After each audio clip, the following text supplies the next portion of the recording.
दोस्तों नमस्कार, मैं रमनीक वेग आपके समक्ष हूँ।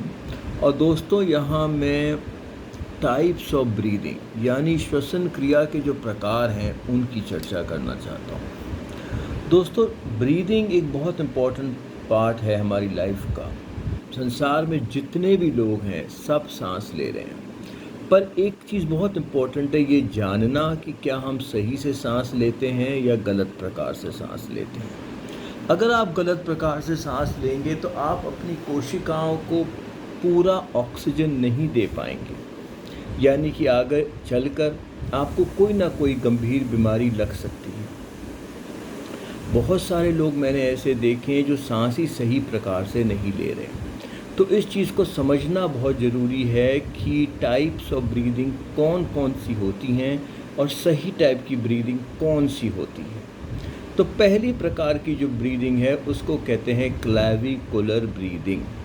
ये जो हमारी दो हड्डियां हैं, ठीक, जिनको हम मतलब शोल्डर के डायरेक्ट नीचे यहाँ पे, जिसको हम कॉलर बोन भी कहते हैं, अंग्रेजी में इसको क्लैविकल्स भी कहते हैं। तो क्लैविकुलर ब्रीदिंग में क्या होता है कि जब हम सांस लेते हैं तो पेट हमारा अंदर को जाता है और ऐसे कंधे उठ जाते हैं। आप देख रहे हैं मेरे कंधे उठ गए।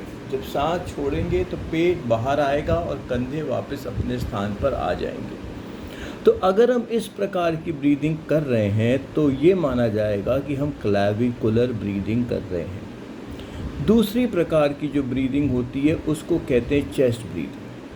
चेस्ट ब्रीदिंग का मतलब क्या होता है कि अगर आप अपना एक हाथ ऐसे पेट पे रखें तो जब आप सांस लेंगे तो पेट अंदर जाएगा, छोड़ेंगे तो बाहर, लेंगे तो अंदर, छोड़ेंगे तो बाहर।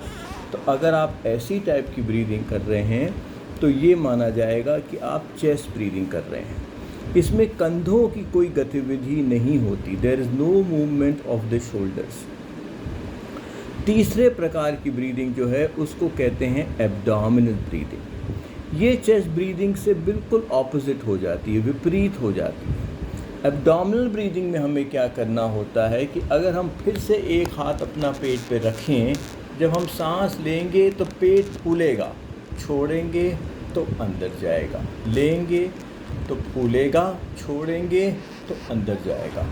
तो अगर हम इस प्रकार से ब्रीदिंग कर रहे हैं तो हम कहेंगे कि हम एब्डोमिनल ब्रीदिंग कर रहे हैं। दोस्तों याद रखिए कि जो लोग क्लैविकुलर या चेस्ट ब्रीदिंग करते हैं वो अपनी कोशिकाओं को बहुत कम ऑक्सीजन दे रहे हैं, यानी कि आगे चलकर उनको कोई गंभीर रोग लग सकता है, जैसे कि कैंसर, अस्थमा, डायबिटीज़, हृदय रोग, उच्च रक्तचाप इत्यादि। तो सही टाइप की जो ब्रीदिंग है वो है एब्डोमिनल ब्रीदिंग, यानी कि जब हम सांस लें तो पेट बाहर गुब्बारे की तरह फूले, जब हम सांस छोड़ें तो पेट धीरे धीरे करके अंदर को जाए। तो दोस्तों याद रखिएगा, अपने परिवार के लोगों को, अपने मित्रों को, उनको भी बताइए कि सही ब्रीदिंग है एब्डोमिनल ब्रीदिंग। अच्छा दोस्तों, तो मैं चलता हूँ, आपका दिन शुभ रहे।